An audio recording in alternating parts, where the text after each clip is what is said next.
masipag, matyaga at mapagmahal sa pamilya. Ganyan ilarawan ng isang anak sa San Pablo sa Laguna ang kanyang ama.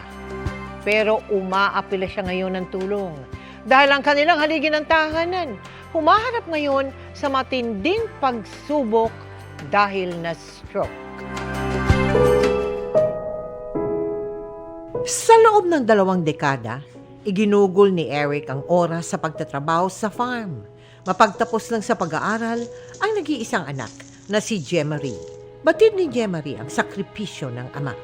Kaya na makapagtapos, unti-unti siyang bumawi sa mga magulang. Pero hindi pa man tuluyang nakakabawi si Jemarie sa pamilya, pumanaw ang kanyang ina sa sakit na chronic kidney disease. At nitong Mayo lang, na-stroke ang ama. Pag-ikot ko po doon sa CR namin, nakita ko po si Papa nasa sahig na, nakahawak po sa ulo niya. Pero may malay naman po siya. Kwento ni Jemarie, hindi nawawala sa kanilang hapag ang maaalat na sawsawan. Pero kahit nahihilo kung minsan ng ama, hindi naman ito makapagpa-check up. Sobrang taas ng blood pressure, 210/110. And based sa resulta ng CT scan niya, may nagdugong ugat. Maaring nakuha niya sa pagkain, lifestyle din niya, sa pagkain ng maalat. Sa ngayon, hindi pa nakakapagsalita si Eric at patuloy na nagpapalakas sa ospital. It will really take time for his full recovery. Nag-undergo siya ng physical therapy and continuous medications. Nagbigay rin tayo ng gamot, groceries at hygiene kit. At sa papalapit na araw ng mga ama, ang tanging hiling ni Jemarie. Papa, Happy Father's Day. Huwag kang mag-alala. Paglabas mo, ako naman ang mag-aalaga sa'yo. Gusto ko pong humingi ng tulong sa inyong lahat. Yung tatay ko na po yung meron ako, kaya gusto ko isalba po siya. Pati po yung pag-therapy niya, magkakaroon po yan ng maintenance, hindi ko po talaga kakayanin. Mga kapuso, sa linggo, ipagdiriwang natin ang araw ng mga magigiting, masisipag at mapagmahal na ama. Kaya para sa Father's Day, may maagang regalo ang GMA Kapuso Foundation sa mga tatay sa Don Salvador Benedicto sa Negros Occidental. Pagtatanim ng pinya ang isa sa mga pinagkakakitaan ni Jasper na taga Don Salvador Benedicto, Negros Occidental. Dahil maliit lang ang taniman, hanggang 7,000 piso lang ang kanyang kita kada taon. May panahon ding hindi singtamis ng pinya ang kanyang kita, kaya si Jasper nag-aalaga rin ng baboy para mabigyan ng magandang kinabukasan ang anak. May 5 po akong anak at ang 3 po dito ay nakapagtapos na. Sa ngayon, mayroon pa akong 2 anak na pinagsisikapan na makapagtapos sa kanilang pag-aaral. Saludo ang GMA Kapuso Foundation sa kasipagan at katatagan ng mga amang tulad ni Jasper.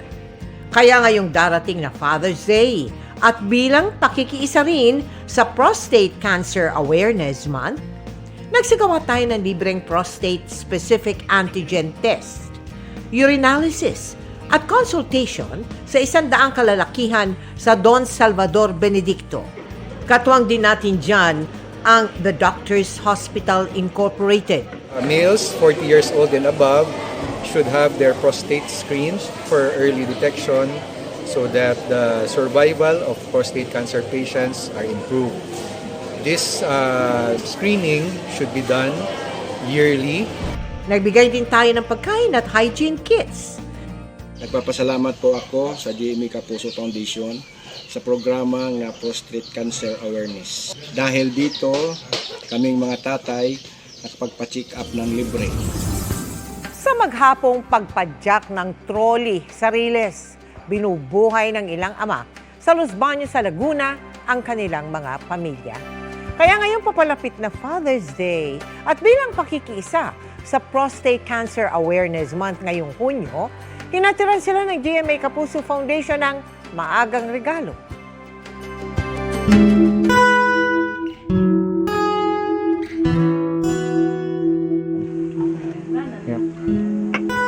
Maaga pa lang, naghahanda na si George para mamasada.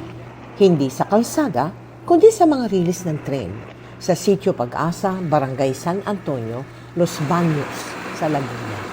Hindi alintana ang pabago-bagong panahon, may mauwi lang sa pamilya. Pag naulan, dati masela ng katawan ko eh. Pag ako'y nainitan, ambunan, hinahapo ako. Nagtagal, nawala na rin. Nasanay na nasanay. Mga bata ko nga, dito ko nalang kinuha. Pag napasok, dito ko pambaon. Trolley boys ang tawag sa kanilang mga kalalakihang nagpapadyak sa rilis. Si George, 25 taon na itong hanap buhay. Batid naman daw niyang peligroso ito, lalo't may dumadaang pa ring tren dito, kaya doble ingat sila.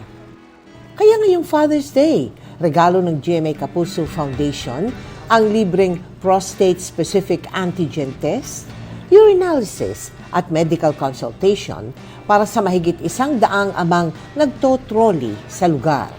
Prostate-specific antigen is to check kung may nag-uumpisang bukol o infection o paglaki ng prostate.